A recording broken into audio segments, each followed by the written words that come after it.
Welcome to the Springs in the Desert podcast. We're so happy that you're here with us. We're those friends that you can take with you wherever you are on the path of infertility.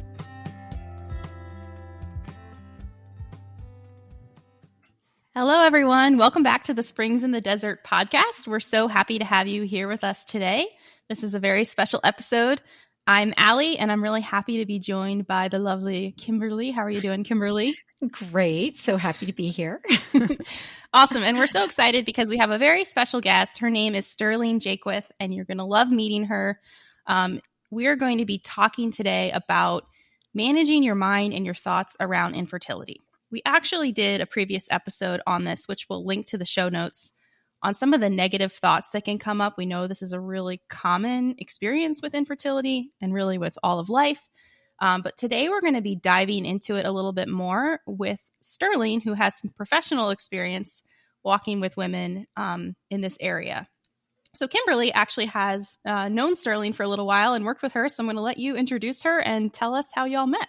Sure. So years ago, so my husband and I had been struggling with infertility for about 6 years when we were able to adopt a little boy. We fostered and adopted. And then right after we adopted him, we found out about these twin little girls that needed a family. And so we went ahead and we adopted them as well. So I suddenly had 3 babies and was losing my mind a bit. And I Googled Catholic Mom podcast and came across Sterling's podcast, Coffee and Pearls. And oh my goodness, it was such a godsend to me. It was such a time of my life that I was so completely overwhelmed and feeling inadequate in every possible way. And I just really appreciated Sterling's vulnerability. She shared so much of her own story and her struggles. She had experienced, difficulties in her marriage, which so had I, difficulties in her motherhood, which I was really, really struggling with. So I just started following her and listening to everything. And she would just share openly, like she had some very difficult pregnancies and problems and bed rest. And she would ask for our prayers. And I just felt like she was a really good friend, even though I hadn't even really spoken with her. I emailed her occasionally, but I love how that happens with podcasts though. Like you really do, hopefully our listeners experience that too. Like you feel like you're walking with a friend. That's awesome. Yes, that's exactly, that's how I felt. So I'd be like making dinner at night, listening to Sterling and I'm like, talk me down, Sterling, talk me down. But anyway, eventually she got into this mind management, mindset coaching and started this new website called madeforgreatness.co. And I joined the community and have found so much just help and encouragement in what she has to say. And I was really also encouraged and thought she'd be great for this podcast because she does speak with a lot of women who are struggling with infertility. And so anyway, I just thought the tools that I've been learning from her would be so helpful to share with our community. So we invited her on. We also invited her to be on our board because she's just amazing. So anyway, welcome, Sterling. Thank you. Thank you so much. And I'm excited to be here. I have always had a special place in my heart for women who struggle with infertility because it's such an invisible struggle, and particularly in the Catholic Church. And I was not raised Catholic, everyone. I was not raised with religion. I was a Protestant for 2 years before converting to Catholicism. And when I entered into Catholicism, we have a very interesting culture. Culturally, Catholicism is a lot about babies and lots of babies and having kids. And it was such an odd place because almost nowhere else in the world will people come up to you and say, why haven't you had a baby? Or why haven't you had another baby? Right? That is a very odd thing. But when you're in a Catholic bubble, the pressure feels so high. And so even though I have not personally struggled with that, even from the beginning, it was just something that was a ministry that was important to my heart because I just thought, well, we should not be treating women like this. And most of the time it's well-intentioned, right? I mean, it's, people aren't doing it out of malice, but it is a very strange cultural thing that comes along with being Catholic. And I would like to see the world be a little bit more educated about that so that we can handle this kind of invisible cross that so many women are carrying with a little more grace. Awesome. Thank you so much for saying all of that and for sharing that experience with us. So kind of delving into this idea of managing your mind, like what does that mean? I mean, we can get into some of the experiences of like negative thoughts that occur with infertility, of which we have many examples. But like first to kind of set up the conversation, like what do we mean by this process of managing our mind, and like what does that look like? How does it differ from other practices out there that we might read about? Absolutely. So I was really a self-help junkie for most of my life. And one of the reasons I started Coffee and Pearls is because I have a business background. And when you go to business school, everyone reads business books, whatever the popular business books or the classics, they train you to read them. And then when I became a mom and I was drowning and I had no idea how to raise kids, I would read these business books and they would give me tools that I could then apply to motherhood. And that's really what Coffee and Pearls was about. I thought, all these moms are not reading these books, but I could help them manage their time and their house and the kids by using these business principles. So I kind of married the two together, and that's what that was about. And I did that for about 5 years until I met a Catholic life coach. And I had met her in January and I was like, well, that's dumb. I do not even know what a life coach is. I do not like that term. That sounds new agey. Like, I am very devoutly Catholic and I really work very hard to steer clear of kind of new agey things. And in this world, this progressive and very confused world, we have to work very hard to kind of filter out bad information. And so it was January. I met that woman and I was like, hard no, I'm not interested in that. And I do not remember why I thought of her again, but it was September of that year. So, 9 months later, I felt like God was putting her on my heart and I must have been struggling with something. And so I Googled Catholic life coach and I found her and I just thought, you know what, I'm going to call her. I'm just going to talk to her on the phone.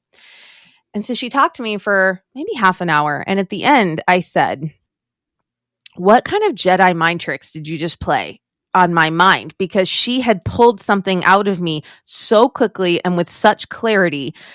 And I had never heard anything like that. And I say that because I have read hundreds of books. So for me to have this experience it felt very profound. And this woman I came to know later was, a deeply devout Catholic, cradle Catholic, went to Franciscan, has a theology degree, like just completely on the up and up. And she said, yeah, well, I'm teaching you how to manage your mind. And I said, can I buy a book about that? Because that's what I love to do. And she said, no, not really. There wasn't a book at the time about this particular thing. There was a podcast she recommended. And so I went and I started learning about life coaching and this particular tool that we use called the model, where you examine the thoughts that you have. So I'll describe the process for you because it completely changed my life. And as Kimberly saw, I closed everything that I had been doing.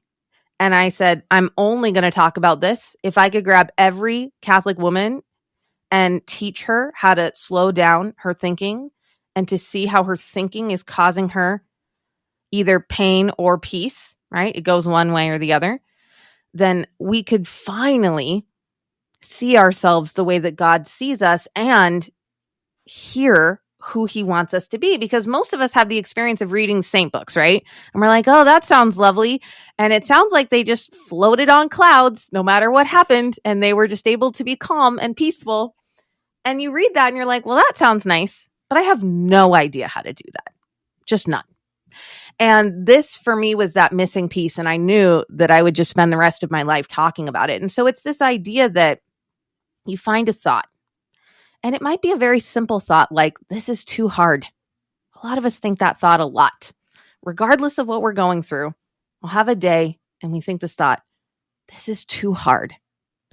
And then you're going to feel some form of hopelessness or despair or frustration. You're going to feel a yucky, negative feeling. And what I know now is that our actions are always driven by our feelings. And so from that feeling, you're going to be snippy with your husband. You're going to be beating yourself up in your mind. You're going to be reaching for chocolate chips in the pantry or a glass of wine at 8 o'clock. You're going to do all of these behaviors that are being driven from this feeling of frustration or despair. And then it's going to create a result in your life. I always have my clients kind of read out, okay, what were the actions? And we read them all out. And I say, all right, what is the result of that? And the result is always more of the thought. So if your thought was, this is too hard, and you show up snapping at your husband, being mean to yourself, eating chocolate chips, drinking wine, watching Netflix, scrolling on your phone, what you're not doing in any of those actions is you're not praying, because we never pray from those yucky feelings. You're not problem solving, because we never problem solve from those yucky feelings. And you're not being present with yourself or any of the people around you. You will never be connecting with anyone from those feelings. And so your result will be that your life is hard. You've created more hardness in your own life.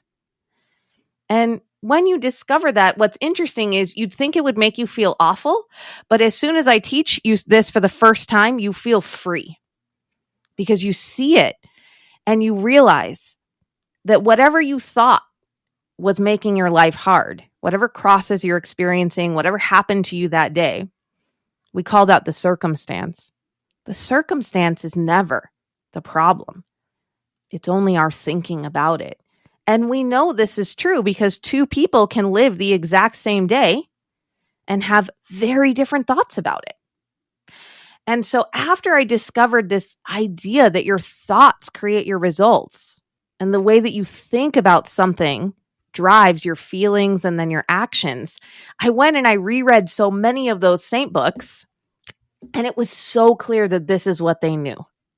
This is what they knew, that learning how to see the world around them and then choose the thought that they had about whatever they saw was the secret to walking so closely with God, having so much trust in Him that whatever He brought them in every moment was not a mistake. It was not a problem. He didn't forget about you. He isn't confused about what you want, right? He's bringing you exactly what you need in every moment. And when we learn how to manage our minds, which means choosing the thoughts that we have about what God brings us, that is the key to having this kind of saint-like peace that we keep reading about. So how does that sound for those of you guys who heard me say that for the first time? That sounds amazing. I want some of that. Yep. Beautiful. I think so. Leading into kind of, more specific about infertility, I can already see like setting it up in that way. But what's coming to mind is like, okay, what are some of the thoughts that are persistent that we hear or we experience ourselves, and then we hear a lot with women that we journey with?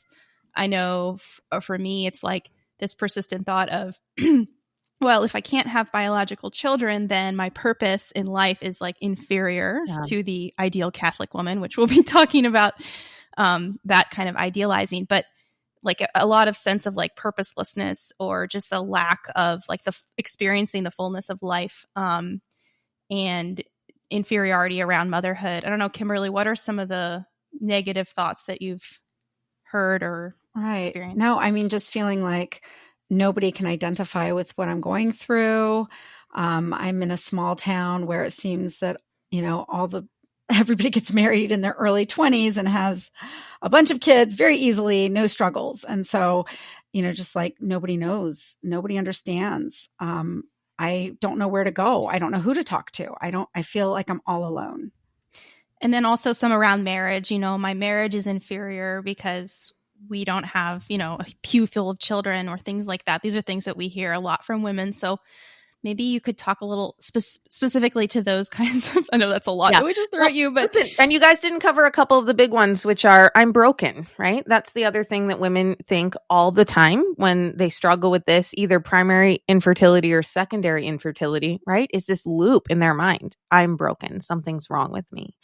Right. And then, of course, we go and we sit in the pew and we hear that God fulfills the desires of our hearts. And that feels so confusing because you have this deep longing and you think, why did God give me this desire if He wasn't going to fulfill it? Right. And so it's an incredibly lonely cross. But all of these thoughts suppose a lack of trust in God, that he was maybe out sick the day he made you, or he was confused about how he made you, or maybe if you were a good Christian girl when you were growing up and you had made better choices, that this wouldn't happen to you. There's often a sense of punishment that comes along for some women when this happens. Like, what did I do that this happened to me? And so one of the things I encourage my clients to do is to really write down all of the things that they're thinking. And you're going to ugly cry while you do it. So don't expect anything else, right? But you're going to take out a piece of paper and you're going to write down all of those thoughts. And you're going to yell at God and you're going to say, this isn't fair. And I didn't want this. And why is this happening? And I'm so alone and no one understands. And it's going to show you all of these thoughts that are rattling around your mind.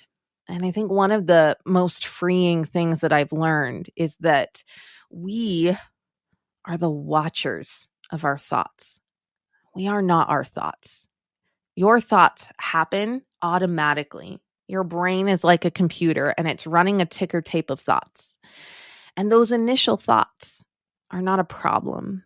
Those initial thoughts are not even sins, right? They're just running around in your mind. But what we do is we often grab thoughts and we plant them. And then we water them over and over again. This isn't fair. This isn't fair. And that is what we want to look for. We want to look for the thoughts that we grab and we own and that we nurture. And here's why they feel so painful.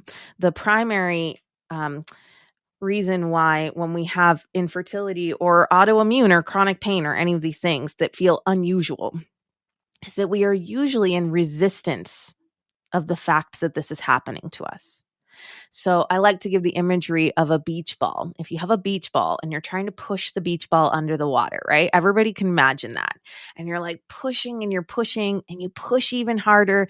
And if you're successful and you work really, really hard and you expend all of this energy pushing the beach ball into the water, what happens? It explodes up. And this is exactly what's happening when we are in resistance of the fact that we are struggling with infertility, right? We are like, I don't want this. This shouldn't be happening. This isn't fair. She doesn't understand, right? And we're pushing it under the water. And what happens is the pain of resistance magnifies our pain of the thing that we're dealing with, right? It makes it feel so much bigger because we're fighting against it. You can say that we're fighting against reality and we're fighting against what God has chosen for us, right? I like to bring in the imagery of walking with Jesus. And one of my favorite things is The Chosen. I don't know if you guys have seen The Chosen, the show. It's a show about how Jesus calls the disciples. And it's completely changed my experience of visualizing Jesus because the actor does such a wonderful job. And what's interesting about the way that they portrayed Jesus on this show is he doesn't speak very much. And that's true. When you go look at the scriptures, he does his parable thing and he gives speeches, but in general, he doesn't speak very much. He doesn't give us a lot of details. And so I want you to imagine you're telling the Lord, Lord, this shouldn't be happening. This isn't right. This isn't fair. Why are you doing this to me? And you're walking and he would stop for a moment and he would put his hand on your shoulder and he would just smile at you. Like a soft smile that says, I see you and I know what you're going through. And I love you as my child. So my heart is sad that your heart is sad, but also I know that I chose this for you because he loves you so much. And God has created an obstacle course for each one of us to get to sainthood. And we forget that we signed up for the obstacle course, right? The moment that you decided to be Catholic, not because of your parents or because of your friends, but the moment you signed up and you said, I want to be a saint. I want to live with you in heaven forever. We signed up for an obstacle course and we didn't get to see the obstacles. And then when we start running the course and we get to a really tall wall, a lot of times we argue with the Lord and we say, this isn't the right one. I didn't want this. And we forget that we signed up for this and we asked it. And in our moments of deep pain, and this is true no matter what you're struggling with, we think that he's not giving us the desires of our hearts.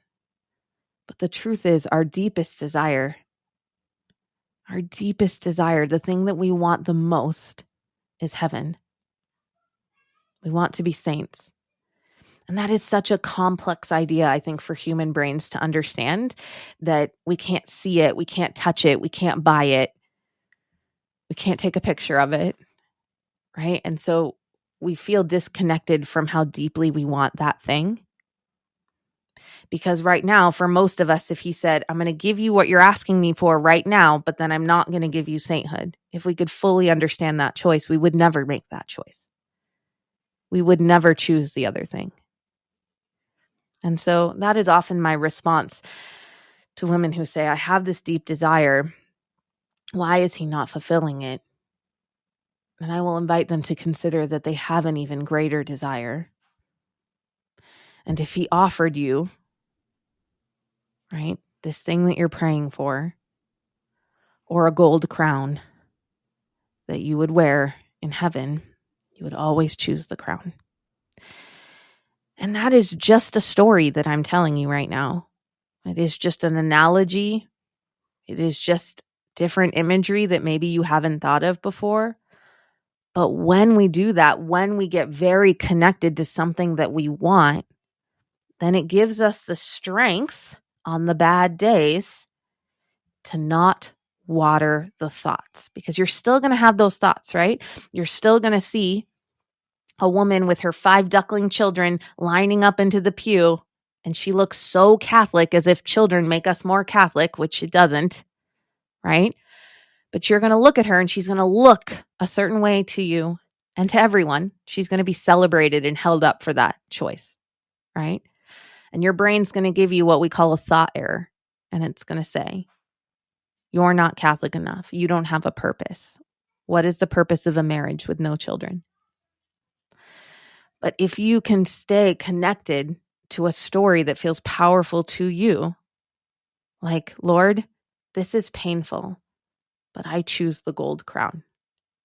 That is how we don't plant and water that thought. And it doesn't mean we don't experience discomfort. I think we all know that a human life is full of suffering and discomfort. But notice how it feels more like acceptance. And that pain feels a little more peaceful. It's how we can experience pain with peace, which is what he promises us, right?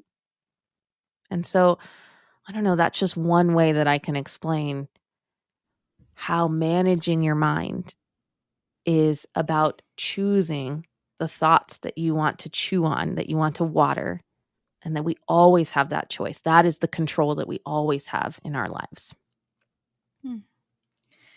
Beautiful. I'm going to have to listen to that a few times later. I think I love what you said about like the example with the saints. I've just been thinking so much about Elizabeth LeSueur, who we've talked about on podcast episodes before. She's a servant of God in the Catholic Church, but she's a woman who actually struggled with infertility herself. And I see that simultaneous like grief and like the reality that Christ is like sad for us and knows how hard these crosses are, but also that like there's this deep understanding that like he is going to bring good out of this, and that this isn't the deepest truth of who I am, like that I am called to use this suffering for like his glory and for fruitfulness in the world. So I can see that like it's possible in her life, you know, specifically as I read her words. So it's just like so hopeful to imagine the freedom that could happen that's mirrored in the lives of the saints with what you're describing. So I don't know, Kimberly, any thoughts that you had? Let me just jump in though, because I want to talk about this offer it up buttercup kind of feeling that we have in the Catholic Church. And since I wasn't raised Catholic, I see it so clearly where I'm like, oh, we're kind of dismissing everyone's experience of life and their feelings by being like, just offer it up. And I'm like, it's really important and we say this in our program a lot, that you feel your feelings, because there's like a little girl inside of you who is crying out for love and support and to be heard.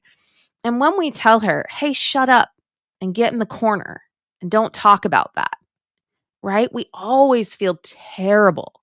And so the answer is never, God gives us our cross, you better carry it, right? Like we're so dismissive of people's experience. Instead, we want to bring it up and share it with the Lord. And I don't have it in front of me, but there's a quote in St. Faustina's diary where she's talking to God, and Jesus says, why don't you tell me all about it? And she says, Lord, but you already know. And he says, yes, but I want all of you. Tell me everything. And I love that, because that's what he desires from us. He wants you to tell him how hard it is.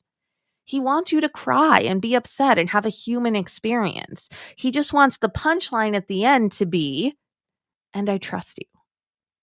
Right? Lord, this hurts and it sucks and I don't like it, but I trust you. And one of my favorite books is Self-Compassion by Kristen Neff. And I just think it's the key to what most women need to learn, which is how to be so self-compassionate to themselves. Because we don't want to yell at that voice inside of us and say, your hurt doesn't matter. Just suck it up. Push through, right? We have such an American grit, oh, just suck it up and push through and work harder. That's the opposite, though, of the way that we need to speak to ourselves, right? So we always want to give a voice to our pain and to our hurt, and we just let her talk as long as she wants to. And then we come in with but I choose this and I trust God. Or I really I'm trying to trust God. I'm learning to trust God. I may not be there yet, but he's big enough to hold space for you on that, guys, right? He's bigger than everything, and he can give you time to process, right? He can handle you not being ready yet, and it doesn't mean anything about you. And he will walk with you slowly and calmly and let you have your experience.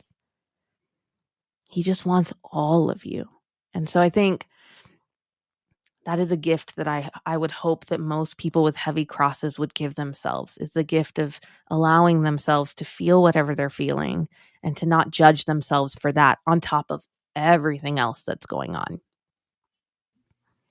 See, I just think that, thank you, Sterling. I feel like these tools are so important for us because we can get into that over spiritualizing things where, okay, I just need to pray more. I just need to pray more. And I have totally fallen into that trap. But then, just to stop and listen to our thoughts. I mean, that to me has really transformed so much of the way I'm reacting to things, because I'm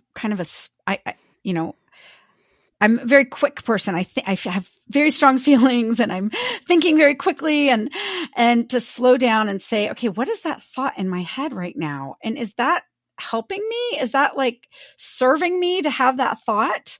And to just stop and say, you know what? I'm not going to dwell on this. I'm going to specifically give that to the Lord and say, help me, help take captive these thoughts, Lord, because these are not from you.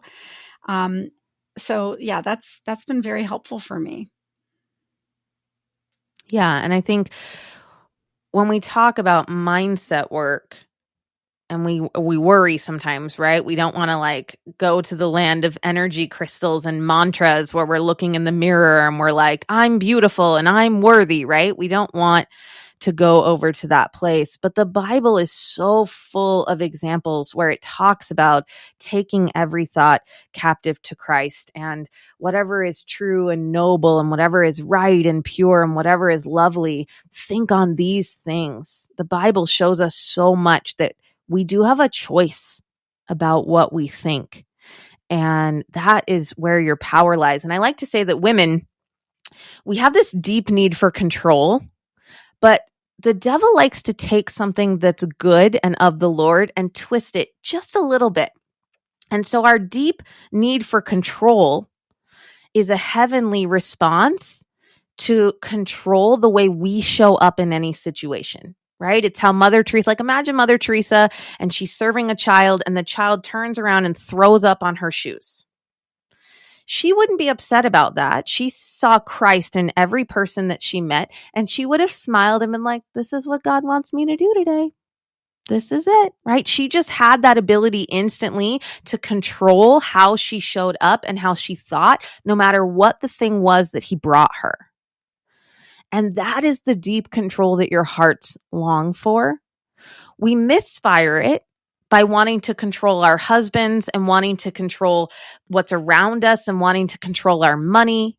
And I think ultimately that shows up when we want to control how many children that we have. We think it's something that we get to control, and then we find out so quickly that it isn't. Because we know that people who don't want to get pregnant, and people who want to get pregnant don't get pregnant. And so we know that even in that, God has control over the circumstances of our lives, what's happening on the outside. But the control that you want, that will feel the most deeply satisfying, is controlling how you show up. So imagine that moment when you're peeing on another stick and it comes up negative again, right? Or every period that you have that feels like a death. That's how it feels. I wouldn't rush myself through that experience. I would say, hey, sweet love, I love you. We are really disappointed right now. We were really hoping this time it would be different. And I'm with you. What kind of day do you need to have today? Do we need to have like a fuzzy bunny slippers kind of day with tea? Do we need to be alone? Do we need to be with someone else? Like, I would love and take care of myself. And in that moment, I would choose how I showed up. I would choose how I was going to react. And I would fumble it more times than not, right? More times than not, I would still have a not ideal reaction. And I would love myself through that too, because we are human. But I will tell you that the most deeply satisfying form of control is controlling how you show up, no matter what he brings you, and saying, yes, Lord, I accept that this is what you wanted me to do today. And when I wake up in the morning, I tell myself, I'm going to have exactly the kind of day that God wants me to have. And I'll share with you guys a silly example, but this morning, we're running this Love Your Husband challenge. It's a 14-day challenge, and we send you an email every day with a prayer for your husband and some example text messages you could send him and a challenge, just some sort of challenge for you to do with your husband. And today, the system sent out day 7 of my digital minimalism challenge instead of my Love Your Husband challenge, day 7. It's like a very simple thing. I was so confused. Yeah. And I'm on that challenge. So I woke up this morning being in a good place. I pray before I get out of bed, and I have a yummy conversation with God. And I tell myself, I'm going to have exactly the kind of day that God wants me to have. And then I opened my email, and I had several hundred emails from people saying, what happened? I didn't sign up for this. This isn't the right email. Right? And it felt terrible. And it felt like it was a big deal too. My brain was like, this is a big deal. And I just allowed it to be there and to be uncomfortable and to be disappointed. And then I just thought, you know what? There's the Lord showing me again. I'm not perfect. Business is messy. These things don't matter. This is not a salvation issue. All right? And I love everyone. Look at how much love they had for this challenge. We created something that they loved so much that they were like, wait a minute, I need day 7. Right? And so that's just a silly example of something that went wrong, but now I know how to manage my mind around it. I allow myself to feel my feelings, and then I just decide, how are we going to think about this? What are the facts of the situation? Oh, I just need to send out that email again and apologize. It's not a big deal. They're going to be fine. This doesn't mean I'm terrible at business. It doesn't mean I'm an awful person, because I would have used to make it mean that for sure. And that is the kind of freedom that understanding mindset work and life coaching can give you in your whole life, not just with your struggle with infertility.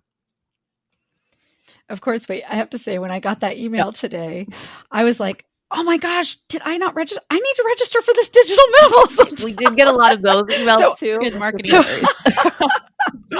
So I didn't think anything was messed up. I thought, oh my goodness, like there's a challenge happening that I'm not a part of. Yeah. The Lord works in mysterious ways sometimes. Mm-hmm. Well, I wish we had more time, Sterling. This has been just so lovely and so insightful. Thank you so much for being on with us and for sharing all that you have. And I know that our listeners are going to want to know how to find you out there. So how can they locate you online? Yeah. So if you go to madeforgreatness.co, you can see our website and our podcast. So we have a life coaching membership for Catholic moms, which I realize is not great in this setting. And we get a question pretty often, can I join if I'm not a mom? And we always say, of course you can. You are welcome to join our community if you're not a mom, if you can handle seeing the word mom a lot, right? Because some of you are not ready for that. Some of you cannot come in and protect your heart and your mind yet. And that would just be a really painful and difficult place to be.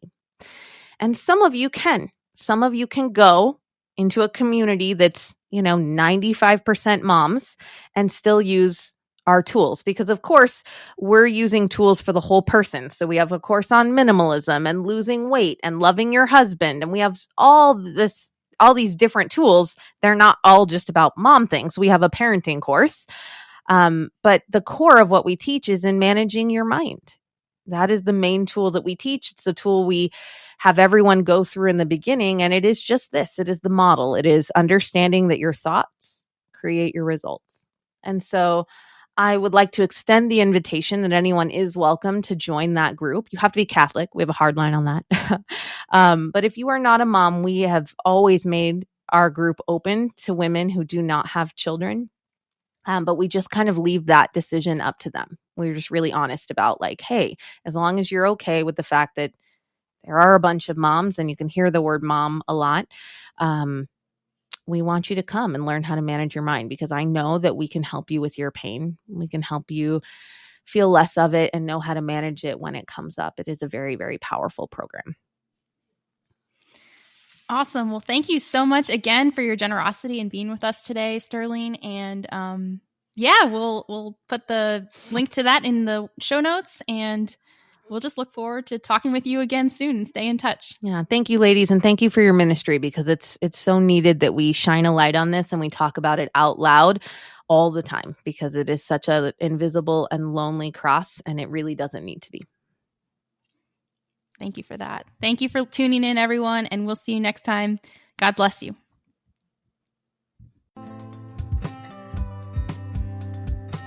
Thank you so much for joining us for this Springs in the Desert podcast episode. If you have a minute, please rate and review us so that we can reach more listeners. Check out our social media pages on Facebook and Instagram, and go to our website, springsinthedesert.org, where you can sign up for our newsletter and hear about more things that we have going on. Most importantly, remember that God loves you so much, and so do we.